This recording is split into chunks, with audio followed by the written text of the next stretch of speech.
Ahoj, zdravím všetkých. Dneska máme 21.1. a ideme si pozrieť, ako sa nám darí našej bazálke. Ako môžete vidieť, sú tu rôzne veľkosti, rôzne farby.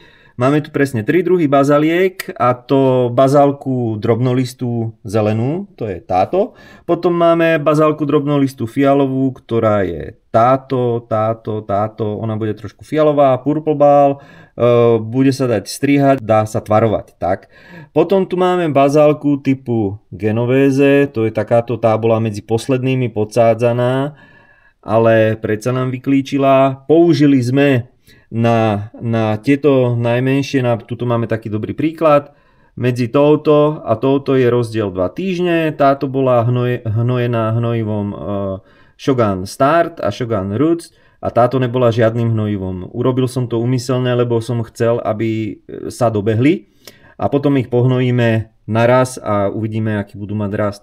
Klíčenie trvá približne u mňa 3 dní, niekedy už na druhý deň bolo vidno klíčací korienok, ale klíčim to pri teplote od 29 do 34 stupňov. Bazálka má teplo rada, takisto má aj vlhkosť rada, ale zase netreba to so všetkým preháňať. No a hlavne má rada svetlo, bez svetla by nebola bazálka bazálkou. No. Treba jej nechať svietiť hneď od začiatku. Alebo dať na parapetu, ale musí to byť v teple, lebo bazálka je skoro ako paprika. Ťažko klíči. No a tuto máme také batátové okienko. 25.1. máme dneska a batáty sa už asi by som povedal, že úplne prebudzajú k životu. Najlepšie je na tom tento batát, lebo keď som ho pozeral pred 2 dňami, tak ešte takýto nebol. Tento výhonok už za chvíľku bude súci na odstrihnutie a bude ako odrezok, ktorý sa nám zakorení. A tuto som to vlastne celé už komplet ostrihal, ale už to ženie vlastne ďalej. A tie odrezky, vždy si nájdem tuto nejaké miesto, kam to vlastne pichám a tam sa počkám, kým sa to zakorení. Trvá to väčšinou nejaké 2 týždne a potom to dám do kelímkov alebo do zakoreňovačov.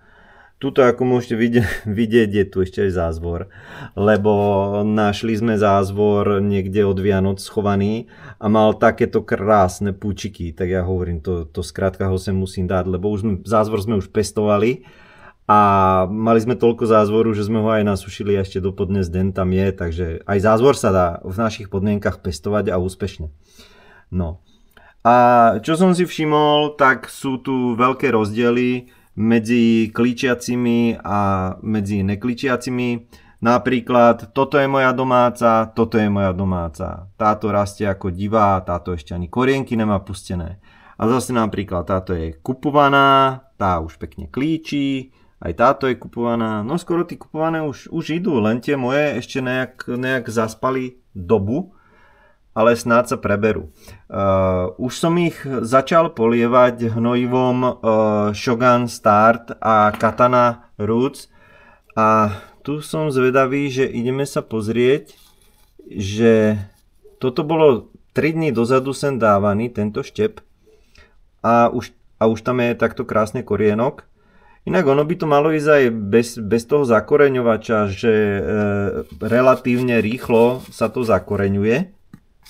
Relatívne rýchlo a mne do tohto kúsku sa mi ich sem vojde aj 50, lebo oni sem budú nahusto, iba aby korienky popušťali a ja nepotrebujem, aby nejako divoko rástli, potom im stačí kľudná teplota nejakých tých 15 stupňov a tam bez problémov vydržia.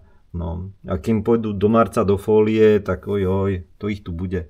No. A na spodnejšom oddelení nášho boxu máme kvetinky, máme tu stračonôžku a dračíka, pán Stemon.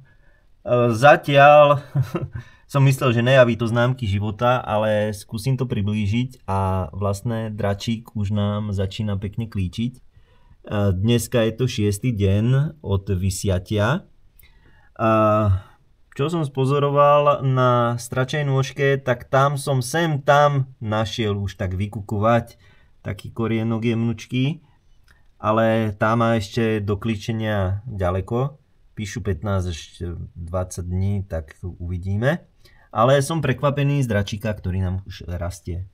Takže enormne rýchlo sa tomu darí. Máme to tu pri teplote, je tu 22 stupňov. Ja som našiel podľa dostupných informácií na internete, bolo tam od 13 do 22, takže nejako tak v takom rozmedzi sa aj pohybujeme. Možno nebude kličivosť až tak, že na úrovni 100%, ale ja myslím, že aj tých 60% nám stačí, lebo tých semiačok tu bola kupa. No. Takže ja sa s vami lúčim.